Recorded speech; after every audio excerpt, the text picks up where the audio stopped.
माँ बिल्ली की लालच। एक गांव में एक बिल्ली रहती थी। उसको बहुत सारा लालच था। सबके घरों में घुसकर वह चोरी से दूध और दही पी लेती थी। कभी कभी उसे मिली हुई खाने को लाकर अपने बच्ची को खिलाती थी। एक बार वह माँ बिल्ली इधर उधर घूमते हुए अचानक गांव के बाहर के जंगल में चली गई। शायद कभी भी उसने जंगल नहीं देखा होगा।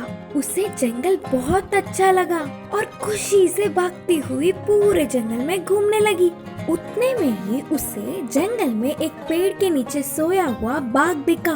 उसे देख बिल्ली सोचने लगी कि ये तो बिल्कुल मेरे जैसे ही है, लेकिन थोड़ी मोटी और लंबी है। फिर भी इस जंगल में रहकर ये पौष्टिक खाना खाने से शायद मैं भी ऐसे ही रहती। जंगल के घूमने वाले सारे छोटे छोटे जानवर बाघ को देख डर के भागना उस बिल्ली ने देखा। अगर वही उनके सामने पड़ने पर कोई नहीं डरा और उस पर तो ध्यान ही नहीं दिए।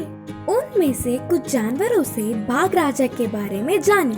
तब फिर से वह बिल्ली ने सोचा, मेरे जैसे ही दिखने वाले इस बाघ को जंगल में कितना आदर और सम्मान मिल रहा है। कम से कम अपनी बच्ची को तो ये सब मिलनी चाहिए ना। वह जल्दी जल्दी अपने घर आकर उसकी छोटी सी बच्ची को लेकर बिना किसी को दिखे धीरे से बाघ के बच्चों के पास छोड़ आई।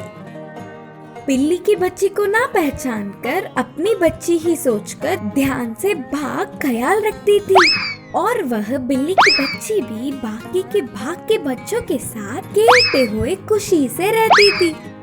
माँ बिल्ली ने रोज रोज जंगल आकर दूर से ही देखते हुए कहा, मेरी बच्ची अब बाघ के बच्चों के साथ पलकर बड़ी हो रही है और वो भी बड़े होकर बाघ जैसा ही बनेगी। मेरे जैसे डर के जीने की उसे कोई जरूरत नहीं। उसके चिल्लाने पर सारे डर के भाग जाएंगे। सोचकर खुश हुई। एक दिन सारे बाघ के बच्चे मजे से शिकार के लिए गए और उनके साथ ही बिल्ली की बच्ची भी गई।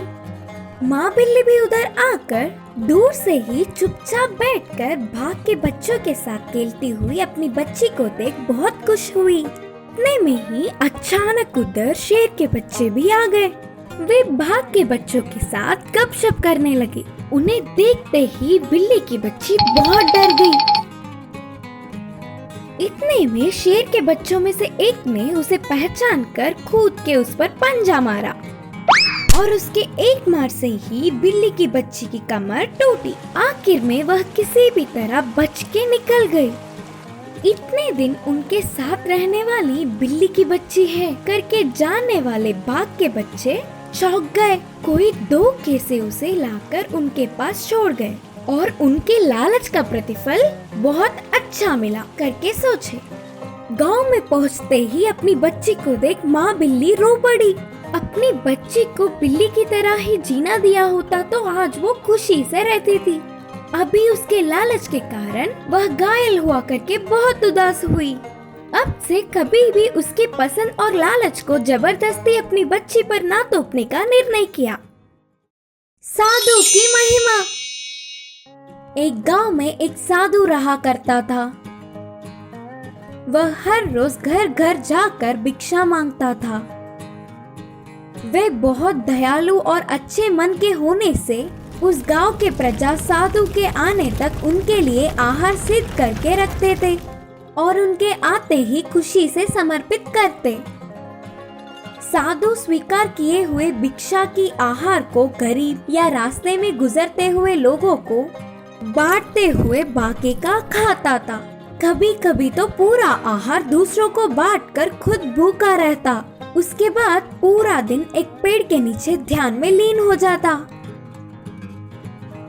एक दिन वह साधु एक अमीर के घर भिक्षा स्वीकार करने गया।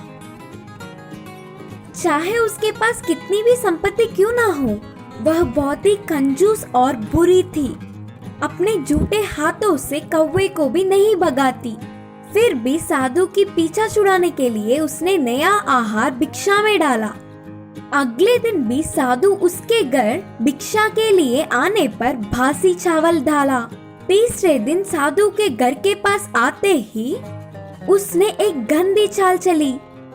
क्या कुछ करने पर भी ये साधु बार बार मेरे घर आता रहता है। इस गांव से इसका पीछा छुड़ाने के लिए इसको चावल में जहर मिला के देना ही होगा। बोलकर रसोई घर में जाकर चावल में जहर मिलाया। उसके बाद उस जहरीली चावल को लाकर साधु को दिया। उस चावल को स्वीकार करके साधु इधर उधर घूमकर शाम को उसके रहने के पेड़ के पास पहुंच गया। चावल खाने के लिए पूरी तैयारी करके बैठे हुए साधु को एक युवक थक के कमजोरी में चलता हुआ दिखा। तुरंत साधु उस युवक को पास बुलाकर, बहुत कमजोर लग रहे हो, पता नहीं कब खाया होगा, थोड़ा चावल खा लो और कुछ देर बैठ के जाना, बोलकर अमीर घर वाली के देने के खाने को पूरा उसे दे दिया। पहले ही बहुत भूखा होने से उस युवक ने पूरा चावल जल्दी खा लिया। बिल्कुल मेरे माँ के हाथ के खाने जैसा स्वादिष्ट है। मेरी भूख बुझाने के लिए आपका धन्यवाद, बोलकर अंधेरा होने से पहले ही वह युवक तुरंत अपने घर के लिए निकल पड़ा। दुर्भाग्य से वह युवक उस अमीर घर वाली चावल में जहर डालकर दान करने वाली का बेटा था। घर पहुंचते ही उसका सिर घूमने जैसा लगा। तुरंत माँ के आंचल में सिर पकड़कर सो गया। बेटे की स्थिति को जानकर माँ कोसती हुई रोने लगी। उस युवक के पीछे पीछे ही आए हुए साधु ने अपने वैद्य की कला से उसे बचा लिया। तब वह रोती हुई अपनी गलती की क्षमा मांगकर साधु के पैरों पर गिर पड़ी। तब से पूरी जीवन सबकी मदद करती हुई अच्छे से रहने लगी। इस कहानी की नीति है कि हमारी दृष्टि और सोच हम पर ही भारी पड़ते हैं। बाज और पंछी का मुकाबला। एक घने जंगल में एक बाज रहता था। वह बहुत घमंडी था। वह बहुत ही बलवान है करके उससे तेज और ऊपर कोई नहीं उड़ सकता करके गर्व करता था। इससे बिना किसी वजह से हर एक पंछी की मजाक उड़ाते हुए चिढ़ाता था। एक दिन बाज को कहीं कुछ भी सूझ नहीं रहा था, तो ऐसे ही खाली बैठकर उसे कोई तो मिलेगा ही करके इंतजार कर रहा था। तभी उस तरफ से उड़ता हुआ जा रहे पंछी को रोककर कहा, थोड़ा बल भी नहीं है और ना ही सुंदर हो, शायद अभी उड़ना भी नहीं आता। देखो तो मेरे आंखों के सामने कोई कीड़े की कूदने की तरह लग रहा है, बोलकर चिल्लाने लगा।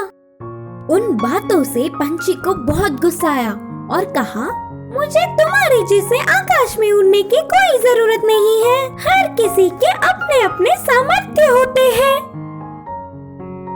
अच्छा, ऐसा है क्या? तो फिर मुझसे मुकाबला करके तुम्हारे सामर्थ्य से मुझे हराओ, देखेंगे। मुकाबले के लिए पंछी मान गई और तुरंत मुकाबला क्या है बताने को बाज ने कहा, इधर से हमारे उड़ने का मुकाबला शुरू होगा। उधर दूर के बड़े पेड़ को पार करके इधर वापस लौटने वाला ही जीतेगा। इसके लिए बाज भी मान गया। पहले से ही बाज चालबाज है करके उधर ही आसपास के सारे पक्षियाँ जज बनेंगे करके बोले। मुकाबला शुरू होने के तुरंत पंछी उड़ता हुआ हवा में जेट से चली गई। कैसे भी जीतना मुझे ही है करके बाज अपने मजबूत पंखों को फैलाकर धीरे से मुकाबले में उतरा। वे दोनों पेड़ों के बीच से उड़ने लगे और वह पेड़ बहुत ही बड़ा और ढालों से घना था। बाज बहुत तेज बिना कुछ सोचे उस पेड़ की तरफ गया। इससे उसके दोनों पंख दो ढालों के बीच फंस गए। वह ना ही आगे जा पा रहा था और ना ही पीछे। ऐसे ही बहुत देर तक तड़पने लगा। पंछी पतली सी और छोटी सी होने के कारण ढालों में घुसकर पत्तों के बीच से बाहर निकलते हुए अपने मुकाम पर पहुंच गई और मुकाबला जीत गई। और फिर पंछी के कहने पर बाकी के सारे पक्षी आकर बाज को उन घने पेड़ों की ढालों से छुड़ाए। इससे प्रकृति में सभी एक समान है करके जानने वाला बाज उस दिन से किसी को भी परेशान नहीं किया और जंगल में सब एक साथ मिलजुल कर रहने लगे। घोड़े और गधे की कहानी। रामपुर नामक एक गांव में राज नाम का एक व्यापारी रहा करता था। उसके पास एक गधा और एक घोड़ा था। वो हर रोज शहर जाकर सामान अपने गधे पर लाद कर लाता था। गधा हर बार बहुत वजन सामान उठाकर लाता था, पर घोड़े को कुछ काम नहीं होता था। राज को चलना अच्छा लगता था, इसीलिए वो शहर को जाते और आते समय पैदल ही चलता था। जब वो बहुत थका हुआ होता था, तभी घोड़े पर बैठता था। घोड़े को बहुत घमंड आ गया था कि उसका मालिक उससे ज्यादा प्यार करता है। वो हमेशा गधे को चिढ़ाते रहता था। एक दिन गधे पर बहुत ज्यादा बोझ था।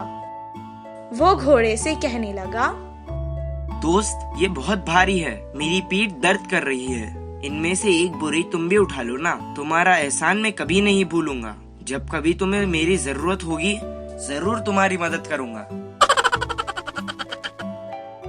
तुम मेरी मदद करोगे? वो कैसे? हम दोनों के बीच बहुत अंतर है। मैं राजा हूँ और तुम सेवक। भला सेवक भी कभी राजा की मदद करते हैं? अब घोड़े को कुछ भी बोलना बेकार है सोचकर वो चुपचाप अपना दर्द सहता रहा और आगे चलता रहा। कुछ देर चलने के बाद उसका पैर एक रास्ते में पड़े पत्थर से टकरा गया और वो नीचे गिर गया। उसके पैर में मोच आ गई थी, इसीलिए वो ठीक तरह खड़ भी नहीं पा रहा था। राज सोचने लगा कि गधा तो खड़ भी नहीं पा रहा है, ये वजन कैसे उठाएगा। वो सारी बोरियां घोड़े पर डालकर घर जाना चाहता था। मालिक, ये गधा कामचोर है, काम से बचने के लिए नाटक कर रहा है। अगर आपको यकीन नहीं होता तो एक बार इसकी जांच कर ले। राज को घोड़े की बात कुछ हद तक सही लगी। तब वो गधे की जांच करने लगा, पर गधा सच में दर्द से बहुत तड़प रहा था। राज को गधे पर तरस आ गया। घोड़े को झूठ बोलने की सजा दी और उस पर सारी बोरियां डाल दी। वो सब घर को वापस आ गए। जब तक गधे का पैर ठीक नहीं हुआ, तब तक वो रोज घोड़े पर ही बोरियां रखकर ला रहा था। घोड़े को भी अब अकल आ गई थी और उसने गधे से दोस्ती कर ली। इस कहानी से हमें ये शिक्षा मिलती है कि मालिक की नजर में कोई भी बड़ा या छोटा नहीं होता।